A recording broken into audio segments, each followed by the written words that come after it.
How does that No, look? I'm not saying that. You get some sense that there's a handful of stocks. Look at that. I mean, you could tie that to the market. Bang. Hey, everyone. Welcome back to Commercial Break. Tim and I both hope your travels are going well. But, if you're traveling, you can find us airports, hotels. We are everywhere, Tim Seymour. How you doing today? I'm good. First of all, I hope you're traveling. If you're not traveling, you have redesigned your living room, and I hate that mirror over your right shoulder. Sorry, man. I don't like it. No, And nor do Linda's I. not No, going to be it's all happy fair. with me. All right. You know what it looks like, actually? If you watch the CBS Morning News, that's like It one does of those look like suns that. that pops up. It does look like that. I can't remember the last time I sat and watched the morning news of any network. It's not nothing. Love CBS, love NBC, love ABC. But I always found that Sunday morning news show was the most depressing thing ever. Like you actually learned that the world's got a few problems to it. Yeah, I the guess it world's got a does. few problems to it, and Monday is right around the corner. You got to start the week again. Yeah, there was something, listen, wait for it, Tim, melancholy about those Sunday morning news shows. Yes, and I'm feeling melancholy just thinking about it. But you're all knotted up. You're looking good. You're wearing a pink shirt with a maroon tie, which is interesting. I'm not coming after it. I mean, but you could come after my cardigan right now. By the way, I mean, No, when's the last listen, time you saw me in a cardigan? I mean, you know, bring it, bring it, I like a bring good it. cardigan. Cardigans were pretty cool back like 1950s, 1960s, those Well, college yeah, cardigans, and then they Richie fell out of Cunningham. favor. Sure. Well, think about, I mean, Richie Cunningham. And again, if you were going steady with your best gal, I mean, she got to wear your sweater. And the thing about it is, if I showed up in high school with a cardigan sweater in the '80s, I would have been. There was actually a little lake outside of our cafeteria area at Scarsdale High School, and it was called the Brook. And it was like the Swamp Thing could have lived there. And so if I walked into Scarsdale High School with this cardigan on, I would have been brooked. I would have been brooked. I would have been chucked into the swamp, and I It would have had it became a coming. verb.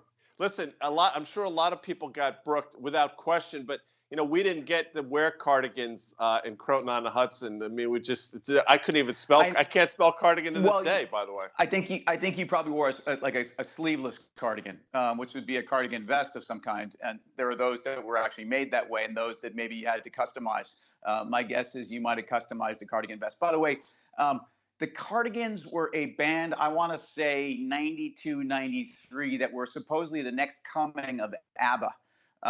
And they had a song called Love Fool, which I have to tell you, if you put that on today, it would take me back. I actually like the Cardigans, and I'm guessing you don't even know who they were or No. are, because Well, it wasn't Black Sabbath.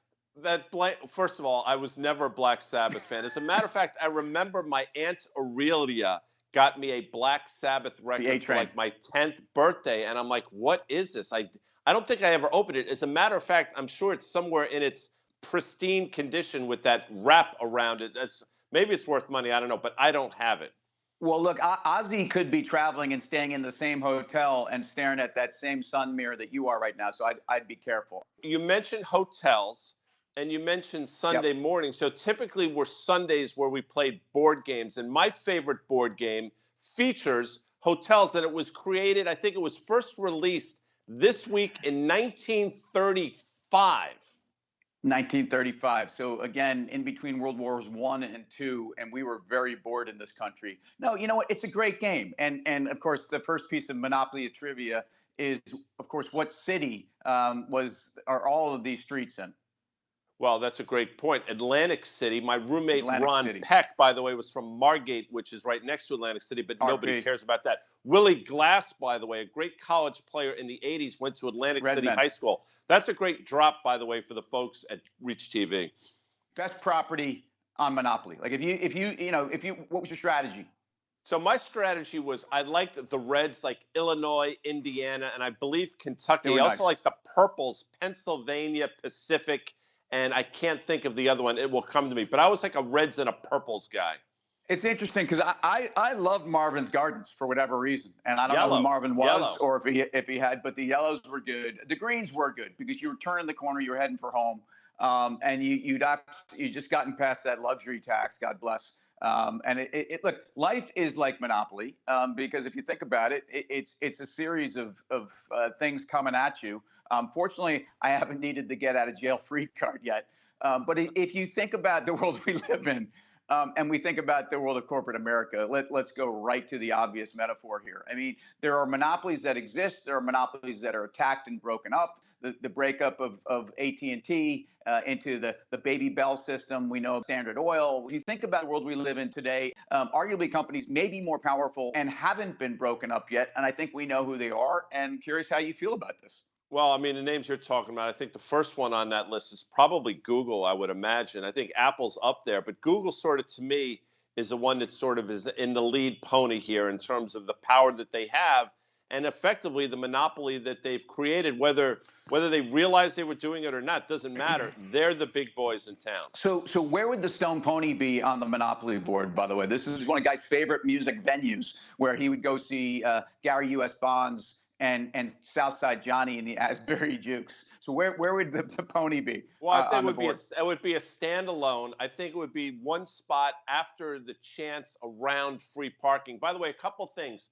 When you played Monopoly, we played that you put beginning of the game a 500 in the middle, and if you landed on free parking, that was yours. And subsequent any fines or taxes you had to pay vis-a-vis community chest or chance cards also went into that middle. Did you play it that way? Look, were you playing Monopoly in Russia? I mean, that sounds like socialism. Why would I pay your parking bills and taxes and what? No, I didn't play like that. And it was every man for himself. And trust me, dude, if you stopped in on Baltic Avenue, which I realized was not the most exclusive neighborhood, I was gonna bill you up, man, and it was gonna cost you a couple bucks to stay. No, you mentioned Apple and you mentioned Google. I think it's Amazon. I think it's not even close. I think Amazon, if you think about how long they existed, not to make money, but to put people out of business. I mean, I'm talking about mom and pop stores. I'm talking about retail. I'm talking about all kinds of things. And I love Amazon. It's made my life so much easier.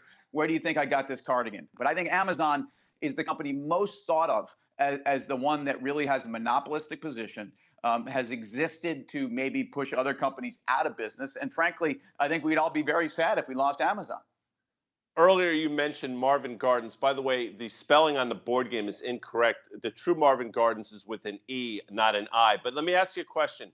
Given the choice between these Marvins, Marvin the Human Eraser Webster, or Lee Marvin of the, I think it was a Dirty Dozen fame. Lee Marvin all day long. Look, Marvin was great, but when I hear Marvin's Gardens, I thought you were going to say, I think of Marvin Barnes of those great Buffalo Braves teams. And again, I think, look, the folks watching Commercial Break are sports fans, but if you could rattle off 3 people from the Buffalo Braves of the ABA, God bless. Well, I'll give you, I think Nate Tiny Archibald might have been on that team. I want to say Bob McAdoo was on that team, and Ernie DiGregorio was on that team. And that, folks, is brilliance right there. Well, I think we had, didn't we have Randy Smith? Wasn't sure. I think one Randy Smith.